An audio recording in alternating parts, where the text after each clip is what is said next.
Alright, here's another Half-Life problem that we're going to solve with the chart. So as before, we're going to make three columns: Half-Life, time, and amount.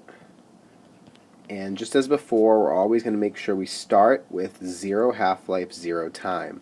The difference is that right now we have 6 grams, and we want to find out how much we had 20 minutes ago. So we're going to consider the 20 minutes ago to be the start of the reaction, and now to be later on, 6 grams.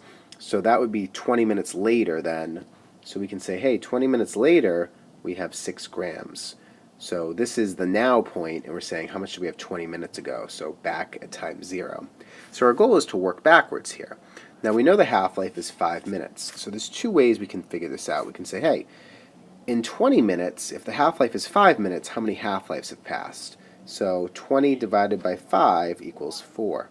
So basically we can say, oh, there are 4 half-lives here. So we can divide, or we could just say, oh, every half-life is 5 minutes, so 0, the next is going to be 5, then 10, then 15, and we can fill this in the same way. You don't have to divide and do that.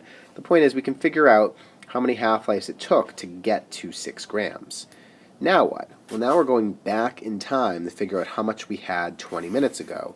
We obviously had more than 6 grams because that's what's left over from this reaction now.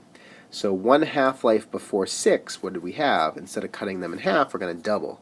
So 1 half-life ago we must have had 12 grams because going forward it cut in half. So then 1 half-life before that we must have had double 12, 24 grams. A half-life before that we had 48 grams, and therefore a half-life before that we had 96 grams. So our answer is 96 grams. And at the end of this problem, we can't even tell that it's different than the one we've done before, because just like before, the half-lives go up by 1, the times go up by the half-life, 5, 10, 15, 20, and the amounts keep cutting in half as we look down the chart. So in the end, if you complete the chart, it looks identical to any other problem.